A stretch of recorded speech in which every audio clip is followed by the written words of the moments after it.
Ngana fagamba man sanna fil islami sunnatan hasanata falahu ajruha. Hadithi yenzibunula yayo entuufu eryetya. Omuntu bw'atandika mu Busiraamu enkola nga nnungi afuna empeera zaayo, wa ajiru man amila biha, n'afuna n'empeera z'abantu abanagikolerako.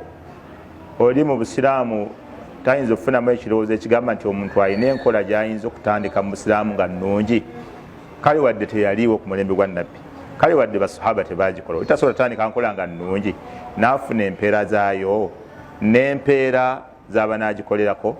Bashekhe baulama ul hadith bashurahu ul hadith batugamba nti enzivunula ya hadisi eyo ya mirundi ebiri. Enzivunula esooka man sanna fil islami sunnatan hasana, bagamba nti tujize ku nzivunula yaayo eya ekyaliwo qissa sababu wurudi hadha alhadith.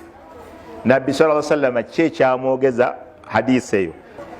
Naam, bagamba bwe tuba twagala okumanya amakulu ga hadisi eyo, tujize ku nzivunula eya sababu wurudi hadha alhadith.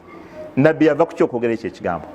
Abasajja baava gye baali bavudde, Nabbi sallallahu alaihi wasallam n'abalaba nga baavu bazibu, engoye zonna zijjudde obusenso, gamba olaba busenso bwe beetaddeko, bonna bonna bambalidde obuliba, balina n'ebitala byali biraga nti bava wala, nga tebalina nangatto. Oba okiraba omubaka sallallahu alaihi wasallama bw'abatunulira bw'ati n'anakuwala, lwa yalinga nnyo ayagala okuyamba abantu, yalaba abantu abo nga beetaafu, n'ayingira mu nnyumba n'afuluma, n'ayingira n'akomawo ng'alinga abanoonyeza kyagenda okubawa. Bwe yamala Nabbi sallallahu alaihi wasallam n'agamba bannange, ayina entende agireete, ayina olugoye aluleete. Kakati basahaba ne bagenda. Eyasooka okudda yadda yeetisse kutiya ng'agipakidde, nga ajula na kulemwa gisitula, alemwa bal ajaza anhu, abaga nti yamulema n'okulema, ne bamusitulirako n'agiteekaawo. Onomulala najja n'aleeta n'ateeka wali.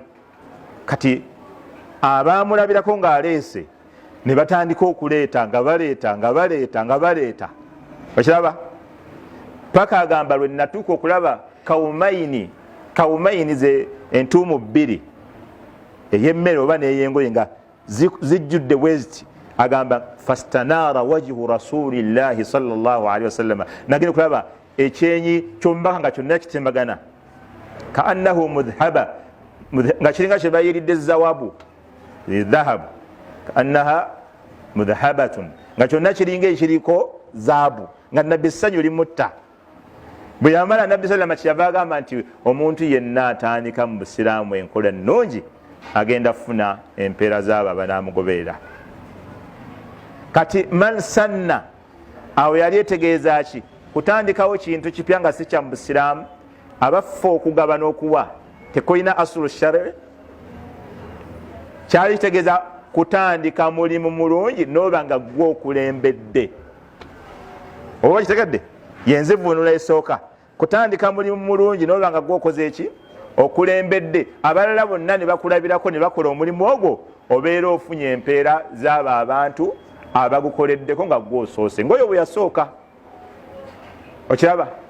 Ekyokubiri, enzivunula ey'okubiri, bagamba man sanna fil islami, yani man jaddada amala alladhi lahu aslu min ash-shar'i wa kad tarakahu aw hajarahu an-nas. Man sanna fil islami sunnatan hasana, ye muntu azza obujja omulimu mu Busiraamu naye nga guliko endagiriro Allah yagulagira, naye nga abantu babadde bagukola ki?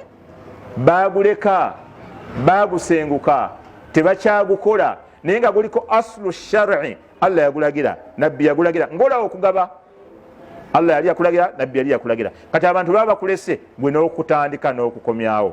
ofuna empeera y'omulimu ogwo gwotandise. nga bwolaba Umaru bwe yakomyawo salatu tarawihi mu muzikiti, nabbi yali yagisaazaako dda nnaku 3 oba 4 mu muzikiti, naye nabbi n'agireka olw'okutya khashiyatan an tufrada ala nnansi, olw'okutya nti yali ejja kufuuka yatteeka. Allah oboolyawo yali ajja giralika ku bantu nga yatteeka ogisaalira mu muzikiti. Kati ekyaliwo fi zamani tashiri nga amateeka gakyakka.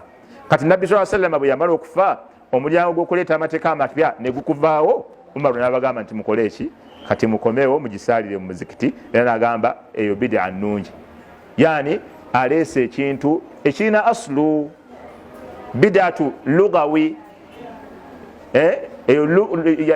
ya nisbatu ila hadha al-amal, okuba nti agukomezaawo, nisbatu ila hadha al-amal, okuba nti agukomezaawo mu muzikiti, naye si bid'a yakuba nti yaleeta omulimu ogutabeerangawo.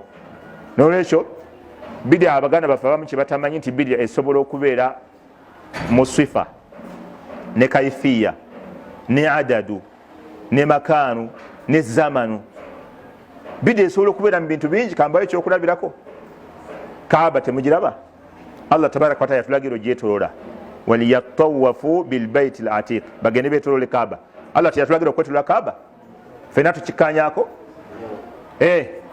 Naye ate senga omuntu azimba Kaaba wano mu Kisenyi we tuli, ng'efaananira ddala n'eri, ne tutandika okugyetoloola, netugambe erina n'amatiribona agasinga n'ageeri. Abantu baga tetukyagenze Makka, katwetoloole eno kasita nayo Kaaba. Eyo teba bid'a?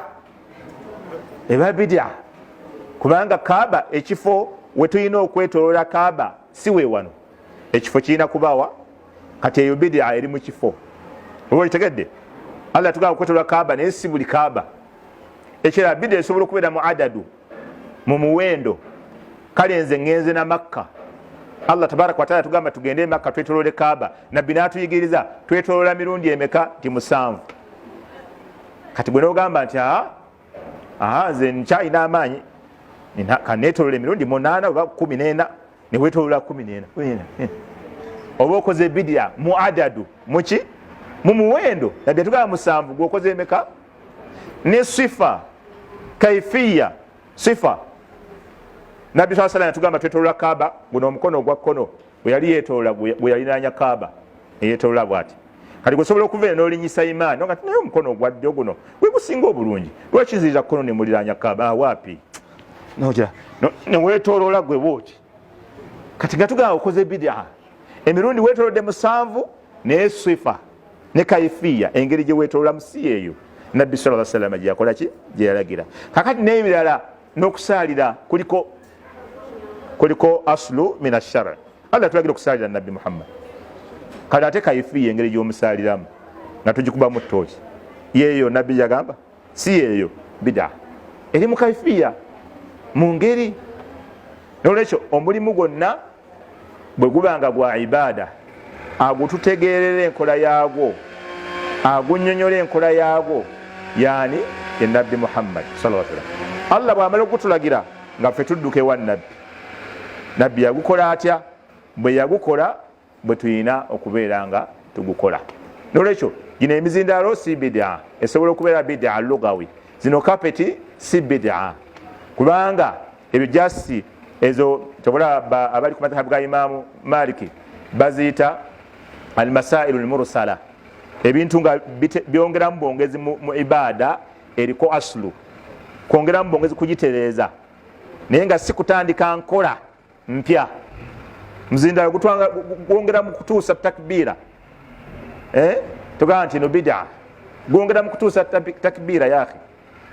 Kapeti zongera mu kutereeza kifo, kusaaliramu, tezireese ibaada mpya eteriiko aslu min ash-shar'.